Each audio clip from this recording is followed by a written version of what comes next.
ध्यान से सुन लेना, जीवन बदलने वाली कहानी है, 100 करोड़ से भी भारी कहानी है। दो दोस्त, तो एक अमीर बच्चा था, एक नॉर्मल बच्चा था। इस बच्चे ने बड़ी डेयरी खोली थी, बड़ा फार्म खोला था, और ये लगभग दिवालिया होने के कगार पे आ गया।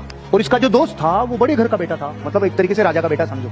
तो इसकी पत्नी ने बोला, अजी सुनो, आप कहते थे इतने सालों से कि आपका एक अमीर दोस्त था, तो चलो अपन उससे मदद लेने चलते हैं। तो ये इसकी पत्नी और बच्चे चल पड़े। ये गए, गेट कीपर को बोला कि वो दोस्त जो इतने साल पहले साथ पढ़ता था वो आया है। आते ही उसका दिल खोल के स्वागत किया दोस्त का और बाहों में भर लिया। दोस्त, इतने वर्षों बाद तो आया है, तेरे पूरे परिवार का स्वागत है, मेहमान नवाजी की जाए, बहुत मान सम्मान किया जाए, सेवा की जाए, आप आराम करो। खाना पीना किया, रेस्ट करवाया कि सुबह बात करेंगे। सुबह दोस्त आया, दोस्त ने आते ही अपनी पूरी विक्टिम मोड चालू किया, गाया भी बिकी, भैंसा भी बिकी, वो सब खत्म हो गया। अच्छा, अब उसने मंत्री को आदेश दिया, मंत्री जी इनको एक बकरी दे दो। उस पति ने बोला, सुन राजा से यार, जो लेयर निकल गया यार। बकरी लिए और निकल लिए।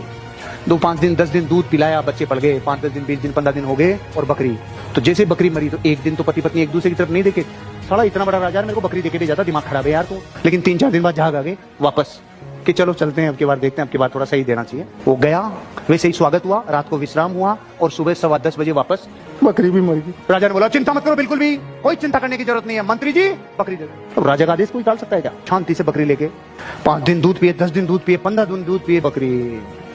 अब की बार अगर बोली, ए सुनो जी, ए चलो पधारो, रुको, विश्राम करो, खाना खाओ, पियो, मस्त रहो, शानदार जिंदगी जियो, सुबह 10:15 बजे बकरी मर गई। परमात्मा जो भी करता है अच्छे के लिए करता है, चिंता करने की कोई भी जरूरत नहीं है, टेंशन मत ले, मैं तेरे साथ खड़ा हूँ, मंत्री जी बकरी दे दो।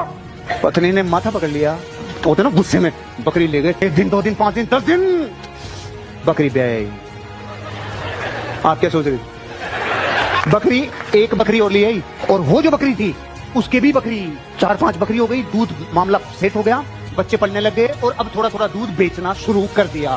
90% लोग इस टाइम भूल जाते हैं, जिसने बकरी दी थी उसकी पत्नी ने कहा, सुनो जी, आज जो भी हो रहा है, जितना भी हो रहा है, मेरे बच्चे पल रहे हैं, चलो धन्यवाद के क्या हैं कि सच्ची कि हाँ चलो चलते हैं। वही स्वागत, वही खाना पीना, वही रहना, महलों में आना, और सुबह 10:15 बजे। लेकिन ये दोस्त, तूने मेरी मदद की मेरे जीवन में, जब मेरे बच्चों के लिए भी कुछ नहीं बचा था, तूने मेरी मदद की, मैं आज केवल शुक्रिया अदा करने आया हूँ। चिंता नहीं करो, परमात्मा सबका भला करता है। मंत्री जी 100 गायें दे दो और 5 गांव दे दो। पत्नी ने कहा, रम मांगने आए थे तब दिया नहीं था, अब ये 5 गांव और 100 गायें दे रहा है। बस दोस्त, तुझे यही समझाना चाहता हूँ, मैं दे तो तुझे पूरा राज्य सकता था उस दिन, जिस दिन तेरे बच्चे भी नहीं पल रहे थे, पूरा राज्य भी दे देता ना, तेरा पूरा राज्य कोयला हो जाता मेरे लाला। मैंने तुझे सिर्फ इसलिए बकरी दी थी क्योंकि तेरी बकरी मरने का टाइम चल रहा था। अब तेरी बकरी ब्याई, तेरे लिए राज्य कुर्बान है, तेरे को भाग्य के लिए रोना नहीं है।